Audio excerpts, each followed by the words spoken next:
Facebook page too? I do. I have on Facebook, I am at Winning Swimming. Okay. On Twitter, I'm at Winning Swimming. And then YouTube, my YouTube channel is Winning Swimming. And my plan is to make better use of that as I get more videos Yeah. made for my courses. I'll also put them up on my YouTube channel. Sweet. So that's That one is of my, perfect. you caught me on one of my wish items is to make my YouTube channel even better. Well, if the listeners out there, the viewers out there, email you and contact you enough, you'll be like, okay, I'll do it. Definitely. The universe will speak again. Definitely. They'll force you to do it. Darn it. That's More right. work. More success. Oh no. Yeah, that's great. Oh, see, that's perfect timing. I didn't even know that. That's great. So tell about Winning Swimming. So I saw on the website you have like all different levels. So you have just people starting out to swim, and then you have for improvements, like people that want to up their level or up their game on swimming. Yeah. So I have different programs for different people. I have under my Start to Swim program, I have a youth program, which is called our Swim School. And then I have a separate program for teens and adults. Because even though they need to learn the same information, teens and adults learn differently than children do. As teens and adults, we just want to kind of get to the nitty gritty and make progress and see that we're moving forward. Yeah. Versus the kids are more like, let's play a game. So we can learn the same concept, but differently. Now, do you find with adults, I know this with my coaching, I find this all the time, because as adults, we have all this history. We have all these little roadblocks that we came up against. And so all of a sudden we have all these hurdles that we put within our brains and that we have to overcome before we can get to that point, that we're not, all those little walls that we've built up over time for certain circumstances, I should say. Do you find that with the adults that you teach, same thing as far as, or what do you come up against? Definitely for adults, I work with a lot of adults who have fear of water. Some of them is because of something that happened in their childhood. They either witnessed, something traumatic in the water, or a friend of theirs went through something traumatic. But for some adults, I find that it's just programming from parents, and they come to the water and they don't know why they're afraid of water, but they just know they do. Sure. So yes, I have done a lot of work in this past year to really dig into, what people will come to me with as far as, some people call it baggage or whatnot. Right. And sure. Some of it is known, some of it is unknown, but a lot of working with the adults is getting them to feel comfortable in the water. And then, like you said, it's sort of getting the body to do what it knows how to do and getting the brain to get out of the way. Yeah. Is there any certain things that you do working with them to get over either the fear or those hurdles at all? Do you do anything specifically? Is it just individualized or? It's very individualized, but I find that most adults in the beginning, they want to take it slow. So I never rush anybody. I've had people that have just in the first meeting that we come to together, all they can do is sit on the side of the pool and dangle their feet in the water. And if that's all we can do in the first lesson, then that's what we do. I have other adults who will be in the water with me, but they don't say want to go underwater. So wherever somebody is coming to me from, that's where we start. Sure. It's not okay, on the first day we're going to do this, on the second day we're going to do this. I have a method that I teach with, but I never rush anybody through. So, but it's individual. Yeah. Personalized. You bet. Yeah. That's the best way. Because we're and all we both individuals, come from. So why would I try and put you in a mold if we're Exactly. all individuals? Yeah. Exactly. That's like coaching, because we both do coaching. Yeah. And it's like the same thing. You have to get some facts out of them first and see where they're at and kind of go from there. You can't just, there's some of those systems that are out there that it's like, okay, we're going to do this, do chapter 1, do chapter 2. And it's like, I don't need chapter 1 or chapter 2. They might be way ahead on 8. Right. Or you may have to start way before that. Yeah. Just unraveling the baggage or what their issue is in that too. That's and we true. both have the background from Jack Canfield. Yeah. That's where we kind of came into it. And did you do the Train the Trainer course, or what are you certified in? I did the Train the Trainer course. I'm now a certified trainer. Nice. I've read the Success Principles several times. In fact, if you could see my book, the little sticky notes that are behind, yes, I have about 500 of those in that book. Yep. And you see it behind me here. Yes. Yep, the same one that you have behind me. Yeah. Yep. Yeah, and they're all like, it's hard to get that thing to stand upright. Because the binder, it's like, it's all, Yeah. Because we bend it, we do all, we're reading this stuff over again. Yeah. It's amazing on there. And the first thing, number one principle is take 100% responsibility. Definitely. Definitely. For every decision you make and everything you do. Yep. Yeah. Yep. And it's the same with learning something new. I constantly remind people that you're the only one who can do it. I can teach it and reteach it and keep telling you and show you 100 different ways to do it, but you're the only one who can do it. That's great. Yep. Yeah, and it's the truth. It is true. Yeah. Yep. I'm sure some people would like it if I could do it for them, but yeah, I can do it already. So it doesn't matter how well you can swim, right? Right. Or coach or do life, yeah. Right. What is there any challenges you can think of offhand that might help some of the viewers that you had to overcome with starting the business, or just any of it? What are some of the challenges that you had? For me, starting this business that I'm doing now, I really learned from my past businesses. Even though I'm the type of person where when I get an idea, I want to just jump right in and go for it. Mm-hmm. I really took my time with this business and did research. I got the certifications that I needed. I did all the research because I wanted to write my own curriculum. So I researched all the curriculums that were out there.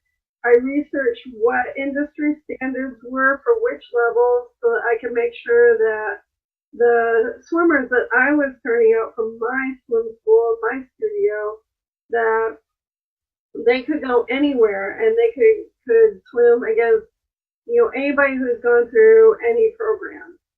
Mm-hmm. And so for me, doing that research, but not over analyzing. As an accountant, I tend to overanalyze a lot as opposed to just saying, okay, this is going to work. So I had to kind of find that fine line between, okay, research, but don't overthink it. Because if I overthink, I tend to talk myself out of really good ideas. Isn't that the trust factor? Yeah. You have to trust that it's going to work out? Yeah. And that took me a long time to figure that out. Yeah, we're all figuring that one out. It's on certain things that are just important to you. It's you do that. I do that. It's like I still do that, and I have to go, no. I know that the universe is on my side on this one. Just put it out there and trust. Yeah. And you can always modify. I was a perfectionist in my previous businesses, so opportunities would come to me, but I'd say, no, I can't do that because I'm just not ready. I don't have all my ducks in a row. Right. Well, now I'm coming to learn that, okay, if all my ducks are in the pond, then I'm okay. They don't necessarily have to be in a row. Exactly. Yeah. Exactly. As long as you have ducks. Yeah, ducks are good. They can be scattered, but as long as you have some ducks. Yeah, exactly. Yeah. I know for me, even like a website, I mean, that was a challenge for me too. It's like, okay, how do you pay for someone to do it? Do you do it yourself? How do you, That's true. And all those little things that you don't think of that nowadays. I mean, I'm sure previous businesses, did you have any businesses before like the internet? Yes, I did. I mean, my retail business that was before the internet, and then it was actually resale clothing, and we didn't even have software. We started out handwriting tags and all that stuff because they didn't even have software yet for it. And then, I think about 5 years into it, or 3 or 4, somewhere 3 or 4 years into it, then all of a sudden I found software. And you'd be amazed how slow that software was, back then. But even computers were slow back then. But that was even before the internet. Yeah. So. Yep, I remember. We're dating ourselves now, but that's okay. There was life before the internet. What's the deal? Oh, yeah, but so definitely, you have to kind of realize in business that you're going to put something out there, even if it's your best absolute, opportunity for today. This is the best foot forward that you can put. You might look at it tomorrow or next week or the next month and think, sorry about that. That's okay. We'll wait till that gets quieted. That's the higher power calling you. They're telling you the next step. Yeah. You didn't pick up the phone. Pick up the phone. Unfortunately, that's my personal phone. So there you go. That's funny. So it's probably a solicitor. Yeah. Probably your next big athlete that's trying to call you and get in. I need to get in before the triathlon. Yeah. So as far as, trusting and making sure, you put your best foot forward, you put your best product out there, but then you look at it and you think, I don't know why I said it that way, but I'm going to tweak it. And especially with websites, I'm constantly tweaking my website and saying, okay, well, I could say this in a better way, or I could say this in a different way. Yep. And I don't know about you, but for me, I'm never happy with my website. It's like, okay, list of things to improve. And the strange thing is, everybody goes through that. At least people I coach are like, I want to get it perfected before I get it. And every web designer will tell you, you're supposed to constantly change pictures. You're supposed to constantly add content. You're supposed to constantly change things, because then that puts you farther up in the algorithm. And I'm not an SEO person, blah, blah, blah. But they tell you to do all those changes constantly, which then tells me, and I tell the people I coach, I'm like, just get it out there and then start tweaking it and changing it. Yeah. Because that's what you're supposed to do anyway. Exactly. It's like, don't wait for perfection. Yeah, just take some action now and do it. Do your 5 things a day, right? Yeah. 5 do things your 5 things. Day. Yeah. Exactly. Yep. It's amazing. And the funny thing is I tell my athletes that, but it dawned on me one day that I kind of have to take my own advice and apply that to my business and not just teaching people. So. It's amazing. I can coach people way better than I can coach myself. That's true.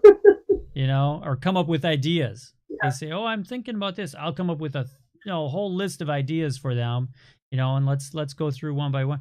For myself, I'll be like, "Oh, even this show, I'm still stumbling on that. What do you call this show? What would be a name for this show?" I've right now I'm just throwing up there that's conversations, Dave Stelma Conversations. Yeah. But it's like, and I start searching through, because it's like, what hasn't been used?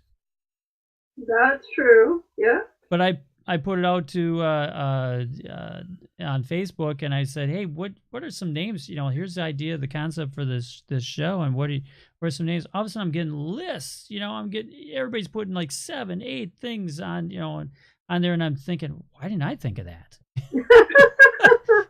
That was obvious. Why didn't I think of that? And start doing the research on it. But it's like, I think we can help others so much easier. It's easier to see from a third person point of view than to look in the mirror and have an answer for ourselves. That's true, but sometimes it's good to sort of take that step back and look at your business as if you've never worked, as hard as you've worked on it, from somebody else's point of view. Yeah. Yeah. Yep. I Which agree can be totally. very hard too. Yep. So you work with adults, you work with kids. Yes. Preference? Actually, my big preference is not so much age or ability. It's willingness to change and willingness to learn. I had actually a 66-year-old female, just person who, not an athlete, not, just a person who came in and said, okay, I finally want to learn how to swim. And it was that drive, it was that determination of, I'm going to learn how to swim, that made her a great student. And I actually saw the same thing in a high school kid who came in for the first time yesterday. And he swims on his high school team and is not getting any technique help from his high school coach. And he no desire to swim in college or go to the Olympics or anything like that. He just wants to be able to get better and have fun with his friends on the team. Wow. And so I can work with that. But it's just attitude. It is attitude, but what I find hard is when people come in looking for the easy fix. Yeah. Or they come in because somebody else wanted them to come in. Like when kids come in because their parents say they have to learn to swim. Right, hard. Yeah. Which I try and work with that, but sometimes I have to have this serious conversation with the parent and say, okay, swimming is just not for your child. Yeah. Help them be safer in the water, but they're probably not going to go to the Olympics. Yeah. Even though you want them to. Exactly. They're really good at math. They're not good at swimming. Yeah. If you like this video, subscribe to my YouTube channel or my Facebook page and catch your passion with Dave Stelma.